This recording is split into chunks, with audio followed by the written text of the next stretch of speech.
If I can disarm a reader with humor, then I can address serious stuff. Professor Gross, you're a perfect person to talk to about this. Thanks so much for being back with us on Inside the Issues. There is still that concern about inflation.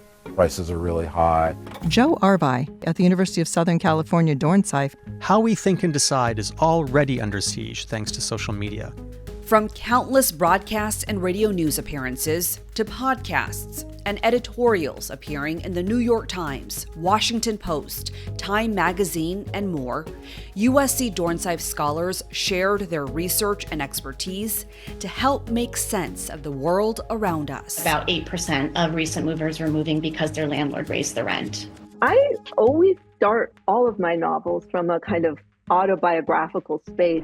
So many of these false uses, the distortions of history, were rooted in the making of the King holiday. Governments usually do that because they don't have access to regular financial markets. Brain regions that are affected early in Alzheimer's disease are also involved in financial decision making.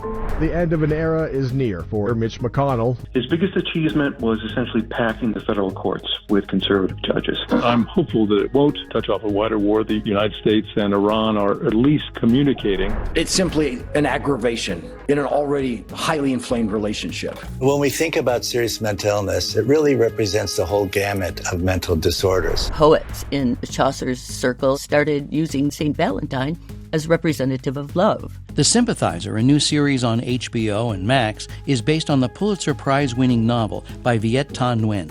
Many Vietnamese American artists and writers are doing very similar things to try to get Americans to understand that Vietnam is a country and not a war. Vahe Perumian, professor of physics and astronomy at Dornsife College. 99% eclipse is very different than a total eclipse. The question has always been, are we really experiencing some kind of one feeling that is both positive and negative, or are we kind of rapidly switching between them?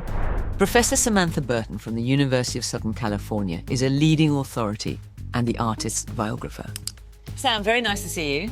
Nice to see you too. I do worry that this is going to make it a lot harder for people who are already struggling to put food on the table. The past was also acknowledged, I thought, beautifully in France as a multicultural. Through a partnership with The Conversation, USC Dornsife scholars authored dozens of articles that have been read nearly 2 million times in just 2024 alone. They've provided context to world events and addressed pressing societal issues. Part of a commitment by USC Dornsife scholars to share expertise beyond the university. Dr. Manuel Pastor is a distinguished USC seismologist Yehuda Ben Zion for economics. Professor Duncan Williams. Matthew Kahn. USC Dornsife Thank you for taking the time to talk to me.